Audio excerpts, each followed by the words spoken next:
Hello everyone, welcome again. We're still talking about love and what makes the heart tick.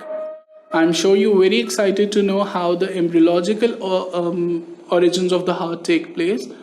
So, for this is the second section of this lecture. We are talking about heart, the embryological origin, and this section is about the heart tube. This section has been further divided into the formation and positioning of the heart tube, as in how a heart tube is formed and what are the various steps that it takes to position itself in its adult position. We'll talk about the pericardial sinus, how it communicates throughout the heart, and what help does it provide. And finally, we'll talk about the important cardiac jelly that helps in the maturation of the adult heart and the twisting of the adult heart into the adult heart tube. So let's just get into it. So the formation and position of the heart tube. So before going into this position and formation, let's take a look on this diagram. This is the horseshoe-shaped cardiac crescent, which was initially the primary heart field. Now the heart field has evolved into a heart tube. So the heart tube is actually a tubular structure which resembles the adult heart. It is not actually the adult heart, but it resembles the adult heart, and it is supposed to mature into the adult heart. Now, so initially the cardiogenic region is anterior to the oropharyngeal membrane and the neural pore. So we already talked about this, that the cardiogenic region lies in the anterior or the caudal half of the human embryo. So it is located anterior to the oropharyngeal membrane. Oropharyngeal membrane is the membrane of the oral cavity and the pharynx, and also it is anterior to the neural plate. So the neural pore closes, the anterior neural pore closes, and there is development of the brain vesicles. Now the CNS begins to develop itself very rapidly. So the brain development has started taking place. This causes the CNS to expand over the central cardiogenic region. So the central cardiogenic region, all of this region has been now covered by the expanding CNS and the future pericardial cavity. Both of them have been covered. So the oropharyngeal membrane is now being pulled forward. And how is it being pulled forward? Due to the growth of the brain as well as the cephalic folding of the embryo. Cephalic folding is the part of laterality, the process of laterality that helps in establishing an embryonal axis that helps to establish the head and the tail, the cranial and the caudal regions of the embryo, so that all the organs may develop accordingly. Now, moving on, the heart and the pericardial cavity, they first move to the cervical region because they're being pulled up, and then finally they come to lie in the thoracic region, which is the adult space where the heart is supposed to lie.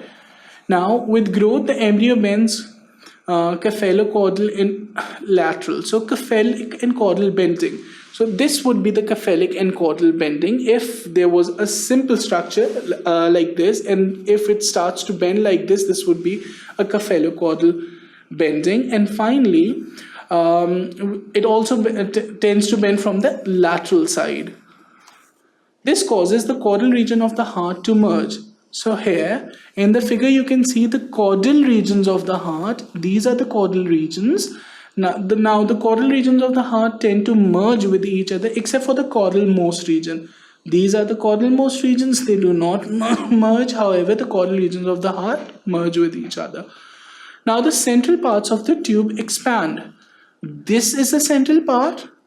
So this tends to expand. This is now expanding, and it forms the future ventricles. Here we can see the future ventricles are formed by the central part as well as the outflow tracts. These are the outflow tracts.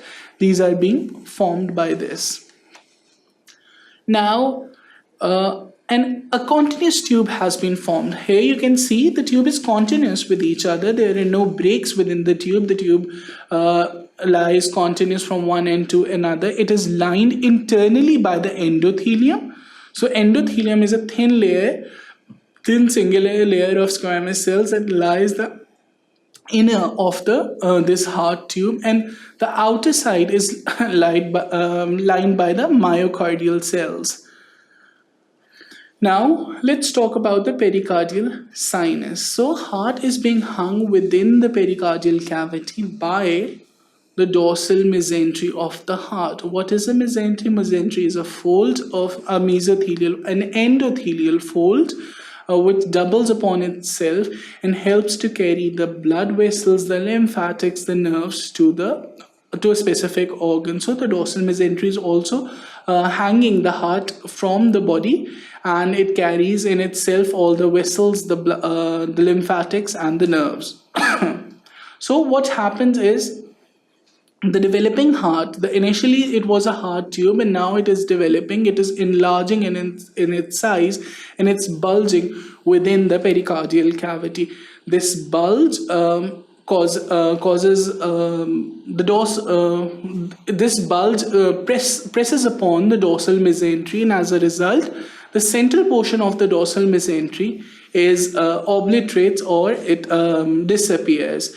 So this transverse pericardial sinus is formed in the place where initially the dorsal mesentery of the central portion of the dorsal mesentery was, and this transverse pericardial sinus, it connects both the sides of the pericardial cavity. Here in the figure you can see this is the transverse pericardial sinus, which is formed in the central portion of the dorsal mesentery from where the heart was supposed to hang. This is the parietal pericardium.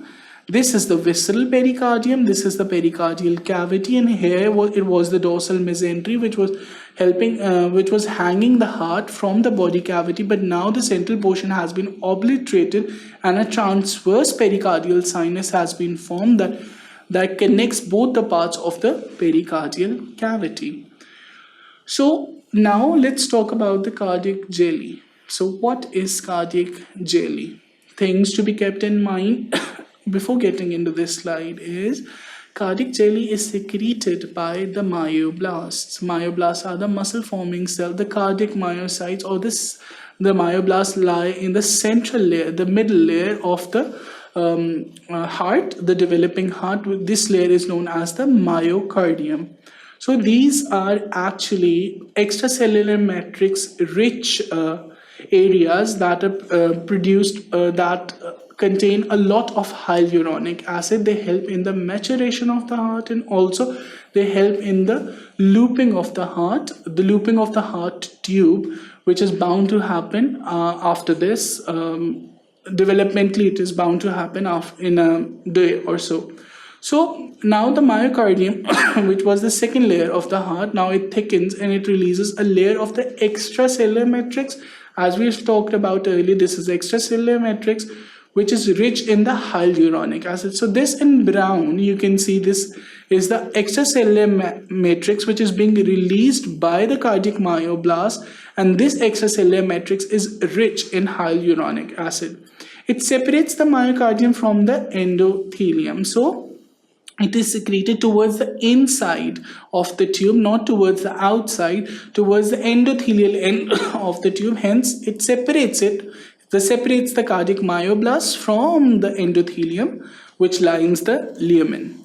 So proepicardial organs are formed in the mesenchyme. So proepicardial organs are formed in the mesenchyme, which lies at the caudal border of the dorsal mesocardium.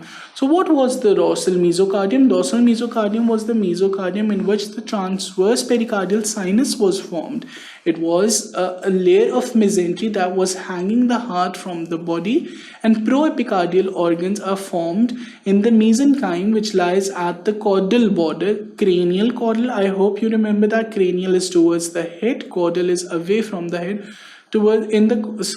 Proepicardial organs are formed in the mesenchyme, which lies at the caudal border of the dorsal mesocardium. So epicardium is formed by these when they proliferate and migrate to cover the myocardium. So this is the epicardium, the outermost layer of the heart. Now it has been formed, and how has it been formed? It has been formed by the proepicardial organs that were initially being formed within the mesenchyme at the caudal border of the dorsal mesocardium. So in the figure, we can see this brown one is the extracellular matrix, which is rich in the hyaluronic acid. This red one is the cardiac myoblast, which is the myocardium, the second layer of the heart. This blue one is the endocardium, or a single layer of the endothelial cells, and the outer layer in black is this one. This is the epicardium, which is formed by the proepicardial organs. Moving ahead, now we'll talk about the three layers of the heart tube as they are very evident in the figure. The first layer is the epicardium, that is the outermost layer of the heart formed by the proepicardial organs.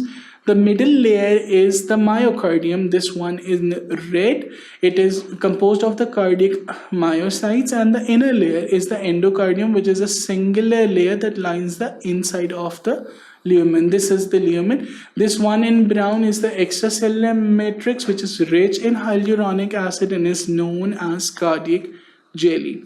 So the endocardium, it forms the inner endothelial lining of the heart. So the myocardium forming the muscular wall, and the epicardium or the visceral pericardium, which covers the outside of the heart tube. So this is all about this section. In this section, we talked about how the heart region, the cardiogenic region, matured into a heart tube, how the heart tube fused and enlarged, and after the fusing and enlarging of heart tube, how primitive atria and ventricles and outflow tracts were formed. We talked about the cardiac jelly, which is an important extracellular matrix structure rich in hyaluronic acid, which helps in cardiac looping and helps in the maturation of adult heart. For further sections, keep watching sqadia.com.